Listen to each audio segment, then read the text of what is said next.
दिल्ली प्रदेश Congress committee के अध्यक्ष देवेंद्र यादव ने शनिवार को मांग की है कि दिल्ली सरकार तेलंगाना सरकार की तर्ज पर महिला उद्यमियों के लिए 25,000 करोड़ रुपए की ब्याज मुक्त योजना लागू करे और इसे आगामी बजट में शामिल किया जाए। उन्होंने कहा कि कांग्रेस महिलाओं के विकास, सम्मान और आर्थिक सशक्तिकरण के लिए प्रतिबद्ध है। जिन राज्यों में कांग्रेस की सरकारें हैं, वहां चुनावी वादों को समय पर पूरा किया जा रहा है। इसका उदाहरण तेलंगाना सरकार की नई योजना है, जिसके तहत महिला उद्यमियों को 25,000 करोड़ रुपए की ब्याज मुक्त राशि दी जाएगी। देवेंद्र यादव ने भारतीय जनता पार्टी की सरकार पर निशाना साधते हुए कहा कि दिल्ली में नई सरकार बनने के बाद से 1 महीना बीत चुका है, लेकिन अब तक जनता से किए गए वादों पर कोई आदेश जारी नहीं किया गया है।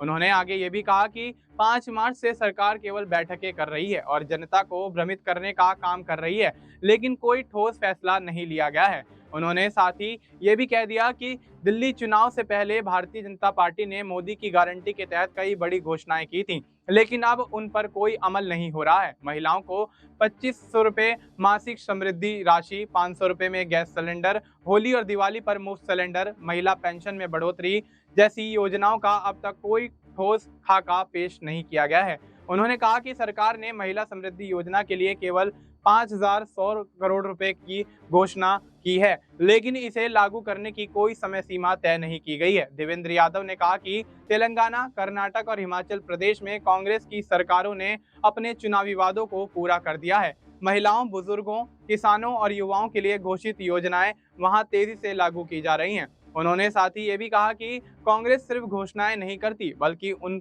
घोषणाओं पर अमल भी करती है। तेलंगाना सरकार की 25,000 करोड़ रुपए की ब्याज मुक्त योजना इसका सबसे बड़ा उदाहरण है। दूसरी ओर भारतीय जनता पार्टी के शासित राज्यों में चुनावी वादों को या तो लागू नहीं किया जाता या फिर नाम मात्र के लिए ही किया जाता है। देवेंद्र यादव ने कहा कि दिल्ली की महिलाओं को भी आर्थिक रूप से मजबूत बनाने के लिए भारतीय जनता पार्टी की सरकार को इसी तरह की योजना लानी चाहिए। उन्होंने मांग की है कि आगामी बजट में इस योजना का प्रावधान रखा जाए ताकि महिला उद्यमियों को बिना ब्याज के ऋण मिल सके और वे आत्मनिर्भर बन सकें। उन्होंने कहा कि भारतीय जनता पार्टी की सरकार दिल्ली की महिलाओं के साथ अन्याय कर रही है। अगर सरकार महिलाओं के हित में वाकई काम करना चाहती है तो उसे तेलंगाना सरकार की तरह बड़ा फैसला लेना चाहिए। कांग्रेस इस मुद्दे को लेकर जनता के बीच जाएगी और महिलाओं के हक की लड़ाई लड़ेगी। अब देखना यही होगा कि क्या वाकई भारतीय जनता पार्टी देवेंद्र यादव के इस ऐलान के बाद